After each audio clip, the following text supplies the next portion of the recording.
Bersama saya Benaya. Kali ini saya akan menceritakan kisah anak yang hilang, diambil dari kitab Lukas 15 ayat 11-32. Ada seorang mempunyai 2 anak laki-laki.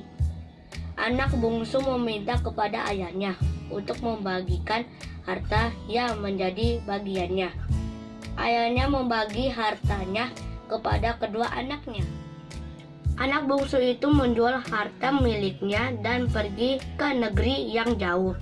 Di sana ia memboroskan uangnya dengan hidup foya-foya. Setelah uangnya habis, timbullah kelaparan di negeri itu dan ia pun hidup miskin. Ia mendapat pekerjaan menjaga babi-babi.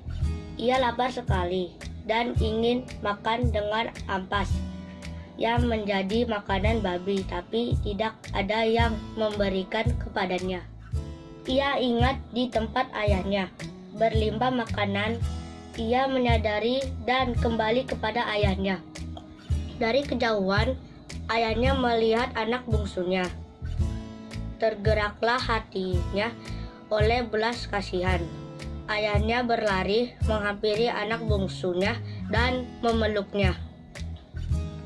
Anak bungsunya berkata bahwa ia telah berdosa terhadap surga dan ayah, dan tidak layak menjadi anak ayah. Tetapi ayahnya berkata kepada hamba-hambanya, "Ambilkan jubah yang terbaik dan pakaikan kepada anak bungsunya, dan cincin pada jarinya, ya, dan sepatu pada kakinya. Dan sembelihkan anak lembu tambun untuk mengadakan pesta karena anaknya yang hilang telah kembali." Anak sulung yang mengetahui pesta itu marah karena selama bersama ayahnya tidak pernah ayahnya mengadakan pesta untuk anak sulungnya. Ayahnya berkata kepada anak sulung bahwa segala kepunyaannya milikku adalah kepunyaanmu juga. Kita harus bergembira karena anak bungsunya yang telah mati bangkit kembali, yang hilang telah kembali. Nah teman-teman, itulah cerita dari anak yang hilang. Manusia sejak lahir telah memiliki dosa, dan dosa itu yang membuat manusia binasa.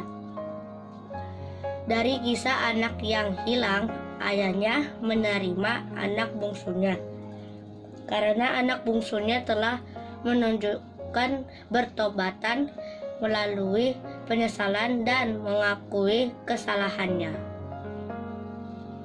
Sama seperti kasih Bapa yang menerima manusia dan mengampuni segala dosa manusia yang mau bertobat.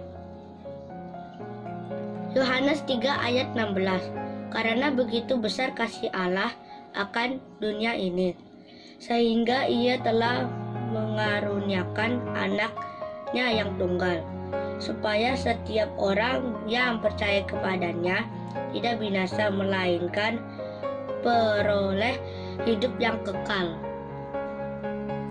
Jika Yesus tidak datang ke dunia, maka semua manusia binasa. Tetapi karena begitu besar kasih Allah akan dunia ini, sehingga ia mengutus anaknya ke dalam dunia. Yesus mati di kayu salib untuk menebus dosa umat manusia. Yang disalibkan biasanya penjahat, tetapi Yesus yang tidak bersalah mau berkorban mati di kayu salib supaya manusia tidak binasa.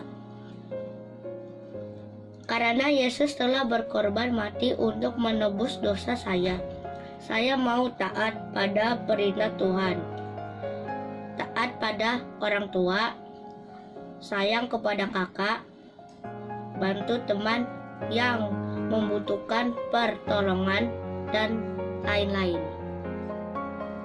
Sekian dari saya. Tuhan Yesus memberkati.